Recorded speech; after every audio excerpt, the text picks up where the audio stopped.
okay, I wanted to bring you a section from the GenInvest side of GenHope, where we talk about money matters and things like that. And now, if anyone knows me, I love talking about money. I love talking about that, making money, but more importantly, I also love talking about saving money and how to invest money. And I've been intrigued for years. So one of the things I was thinking about doing is to actually, there's loads of things that I come across in the week that I really want to share with you, and just to prompt some form of action for your own financial futures. And something I came across, and I posted it on my story on Instagram, was how much the state pension is. Now, I've never really looked at the state pension because I've never thought I was going to rely on it. I've never said, okay, this is what I'm going to rely on in the future, you know, to take care of me in my older age. But I was looking at the state pension, and here's the facts. The state pension, as it stands today, will currently give you £164 a week. All right, now that equates to £8,500 a year. Now, I don't know about you, right, how that would take care of anybody right about now. Now, here's the interesting thing. When the state pension was set up, a lot of people were paying off their mortgages. A lot of people were mortgage free by that time. But if we look at the state of play where we are now, more and more people having mortgages going to their 70s, 75, because they can't clear it soon enough. So the question I ask you is this: if you retire tomorrow, think about this for a moment. If you retire tomorrow, could you survive on £164 per week? Could you do that? Would that cover your mortgage? I know most people's mortgage payments are probably about £700, so you're not even going to cover that. You haven't covered your gas bills, because that doesn't stop when you retire. Your electric bills, that doesn't stop. Transport, whether you're on the bus, okay, and you won't have free bus passes by the time we look to, if you're anything like 40 now, there's definitely not going to be a free bus pass by the time you look to retire. So I assume that you've got your bus pass, I assume that you've got your car and things like that. There's still a cost. And then you're going to have to eat. Now, I don't know about your food bill, but food bills are rising. The cost of food is rising, which means that you may spend, even if you're a single individual, just you and your husband, you could be spending at least, maybe £50 to £100 a week. So that then goes into, if you're spending £50, that's £200 a month. So the question I ask you is, if we can tally up the money, that you're probably going to need at least £1,000 a month. £1,000 a month. If you've still got a mortgage, you've still got, your day-to-day costs. And we don't talk about going on a holiday. We don't talk about going shopping for clothes or buying presents for Christmas or anything like that.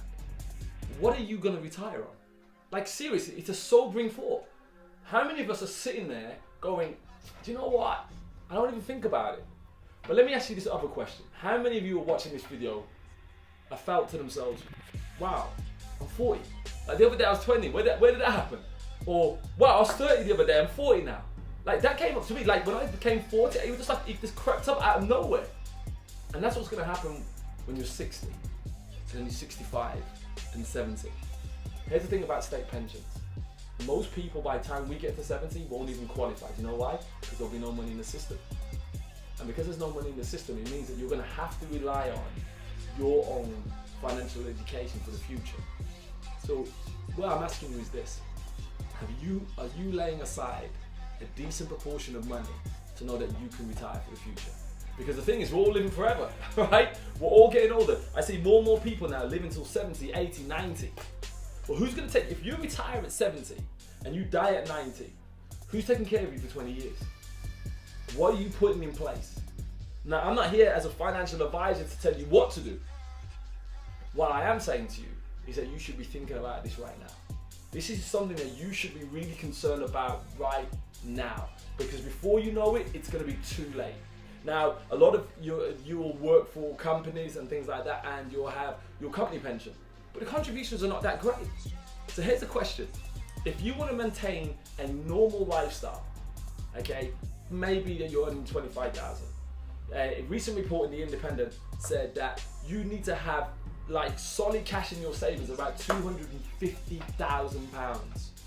How many do you have that in place? Sobering question, isn't it? Listen, I'm not here to judge you. I'm not here to criticize you. I'm really here to help you. I'm really here to say, listen, make the decision today that you're going to start looking at your financial future. Like, how am I going to take care of myself? How am I going to take care of my family by the time I retire? And if you don't do it now, if you're 40, 30, okay, you've still got time on your side. But the longer you leave it, the longer you're going to have to work.